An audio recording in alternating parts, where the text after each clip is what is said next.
Got this a little more organized. Moved all the cables to the back wall there. Cleaned up all these cables. So now, instead of having to, and the only reason I'm doing this right now is because I'm equalizing the voltages on all these batteries, and so I'm filling up the bottom three first.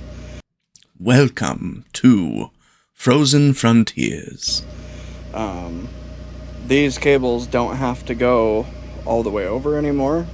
They just go up into that one. Well, more accurately, a negative one goes to that one from the bottom. A positive one goes to that one from the bottom. The negative one goes from that one to the bottom.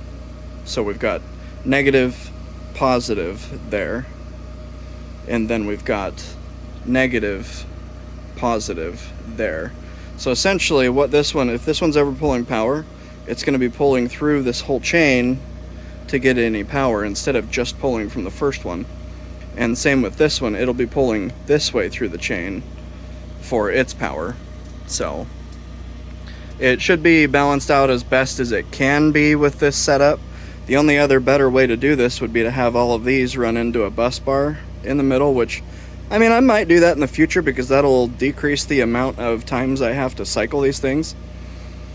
But yeah, essentially I would have to run into a bus bar and then have one connection that goes out to each one. That gets the closest amount of draw that you can do.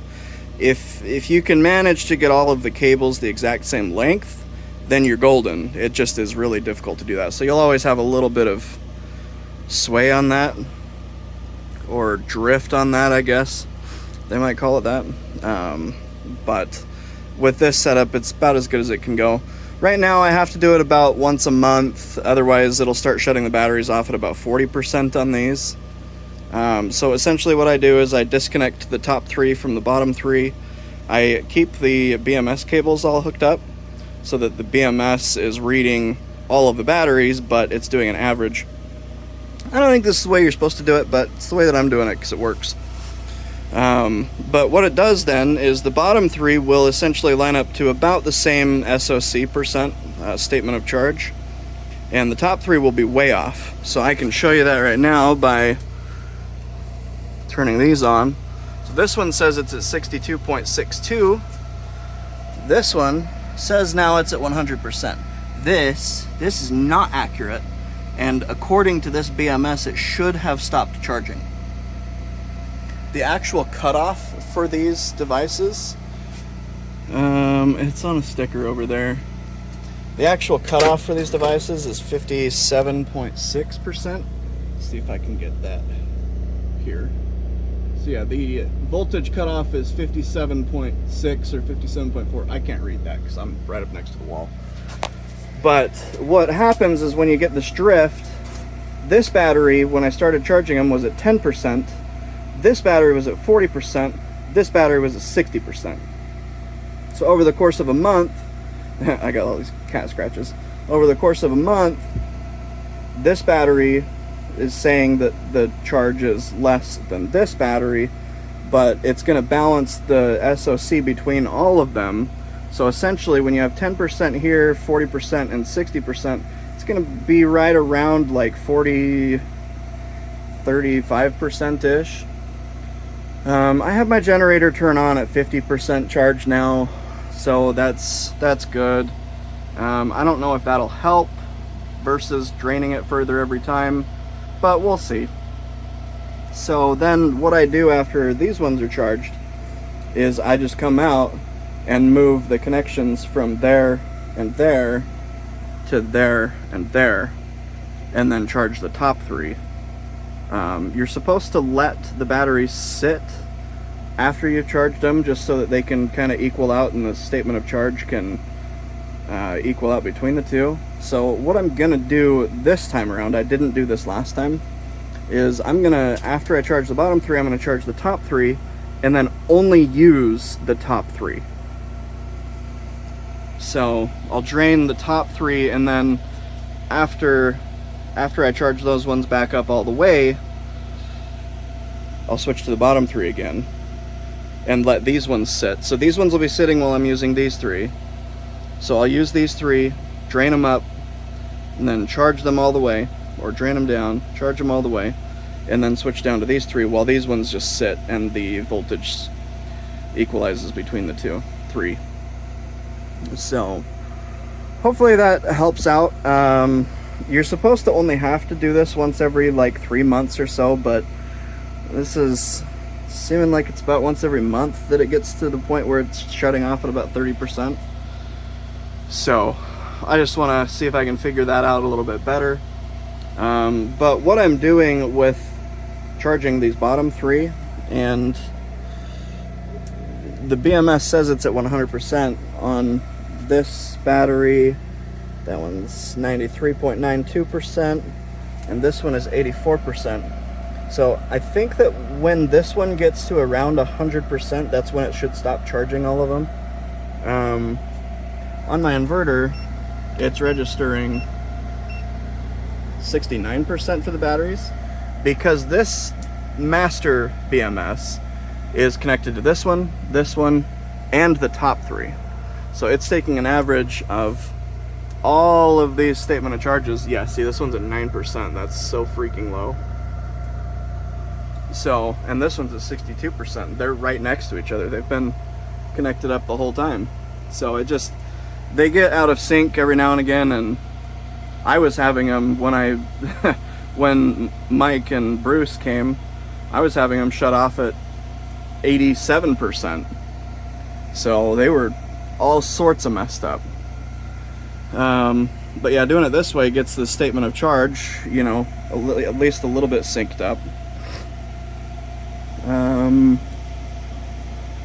Past that, the other thing that I've done is I did do a little room around this and got this hooked up. So what happens here, and I have to turn it back on again because I've cycled the power a couple times, but this will run for 10 minutes every hour, and all it does is just sends power to the heat coils or the heat lines that I've got running along the water lines, and all that's really meant to do is just keep those lines warm enough to stop ice buildup. And so far it's been working. I got down to -2 degrees and the water was still flowing, so it seems like it's good to go. The hot patch that's on there isn't being used anymore. It can be, but it's not. Those lines that I have wrapped, so the line that goes to the well takes about 150 watts of power. The line that goes to the house, along the house line, is 100 feet long. It takes, I think it's like 400 watts of power. It's quite a bit more. So it uses quite a bit, but if it's only on for, you know, the 10 minutes just to warm it up enough and keep that water from freezing, then it's perfectly fine. I'm gonna be pulling the ceiling down pretty soon and getting the insulation done up there. I can feel that the heat isn't staying up there as well as I would like it to. It is pretty warm in this room though. It's sitting at 53 degrees right now, and that's, I mean, I've been in here for a bit cleaning all the stuff up, so my body heat's helping with that. But these batteries charging also helps with that quite a bit, and I probably shouldn't. Well, no, they feel fine. I was worried about these power lines in here being mashed up against it like this, hurting the, well, getting too warm, but well, they feel fine. The ones that feel warm are the ones that are coming out of the inverter. So basically, to clean this up, all I did was just took these cables and just tucked them away. So I'll monitor these as these are going, and it makes sense that this one would be more. I mean, it's shoving 5 kilowatts of power through that one cable, so it seems like quite a bit. It's actually 4 kilowatts. It seems like quite a bit, but I mean, these are pretty thick cables. They're the ones that came with it. They're rated for 100 amps, and they're doing, there's 23 there, 21 there, 23 there, so that's 46, 64 amps. So should be good. And then when I get this guy going, it'll also divert back through that way too, so it's charging multi-directional. And who knows, maybe that'll help with the imbalancing. I really hope so, because having to come out and do this every month kind of sucks. It's like a 6-hour long thing, because I have to wait for 3 hours for these to charge, then I have to wait, it's actually like a 12-hour long thing, then I have to wait 3 hours for those to charge, and then I have to drain these ones while these ones sit, and then charge these ones up and move them down again, and drain these ones, charge them up, and then let those ones, actually those ones won't need to sit again, they'll just need to be around the same voltage as what's up there. Essentially what you want to do is, after you've got these SOCs helped and back into sync as best as you can, you want to try and line the voltages up as close as you can on all of them. The reason for that is just to not make the BMS have to balance it itself. I don't know if it's a feature of SunGold power or not, but the BMS does not seem to do a very good job of auto balancing. It's probably a feature, not a bug, because why would it be a bug? I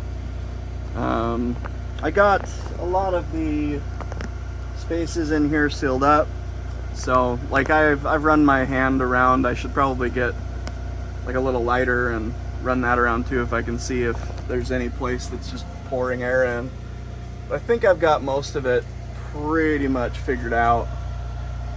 I don't feel like any breezes other than when I'm sitting by this inverter here. Somebody did mention that these inverters do require more space on the right side over here. I've been paying attention to this one, and I mean, I can feel air moving in here, but this is the inlet side, so this is the intake, and this is the exhaust side over here. So because this is the inlet side, I feel like it can get air through there just fine. I mean, there's a big inch gap there, and I can fit my fingers through there. This one down here actually hangs down quite a bit, so it goes down probably about 7 inches. I'm not as worried about that one. This one's pretty much completely covered. I mean, there's still a gap there. I can fit my hands in there, but it's pretty much completely covered. If I do find that it is causing issues, I can move them over, looks like about 3 inches, and that should take care of the problem. I didn't want to move them over too far because these would then be hanging out of the wall there, and I could bump into them or something while I'm moving around. But that's also the side that the door swings on, so I don't think it'll cause a problem. I don't think. I'm no expert. Yeah, let me show you a couple other things that I've done here, and we'll wrap up this video. This is a little bit of a mess out here right now, but I got 2 more tanks that I'm going to be taking back. And the reason that I'm taking them back is because I just put in an order for something that is 16 feet long and about 4 feet wide. There's my truck. That's going to go right here. This board here is going to get covered up. The water goes into the side of the container right there, so I'm gonna, when I get my excavator back here, I'm gonna pull this dirt over and flatten out this whole area, and that should cover up that pipe there. The well stay back there, but the thing that I'm putting here is a massive propane tank. It's a 1,000-gallon propane tank, and I was initially not going to do that because I figured, you know, it'd probably be pretty expensive, and I'd have to worry about how much it costs for them to come out and do it. But at least through AmeriGas, they actually make it very easy to get into propane. They let you rent the tank, and the rental for the tank is only going to be like $190 for a whole year. And those tanks, I mean, I'm not 100% sure what they cost, but I found a 1,000-gallon one on Marketplace for almost $4,000. So, with that math, I'd have to live here for like 20 years to make that cost more than what it's going to cost to have here. Also, I need to verify this because it seems a little bit weird. When I go to the gas station to fill up my propane tanks, I pay $3.99 per gallon. The quote that I got from AmeriGas is saying that I'm going to pay $1.99 per gallon. And I mean, if you do the math, over the course of 1,000 gallons, the first time that I fill up, it's going to cost me $2,000. They split that $2,000 up over a 12-month payment cycle. So you don't have to pay it all up front, which is pretty nice. The only thing that you do have to pay up front is the installation fee, which is like $500. Honestly, that's not too bad. They come out, they're gonna hook up to the generator that I'm gonna have here. Like, I'm not gonna have to run any of the piping for it. It's gonna be super easy for me. So that installation fee is like, okay, I'll pay that. If you do the math, so it'll cost me $2,000, but as soon as I've used that 1,000 gallons, the second time that I need to fill up, I will have saved myself almost $2,000 just by having them come and put a tank in and hook it up.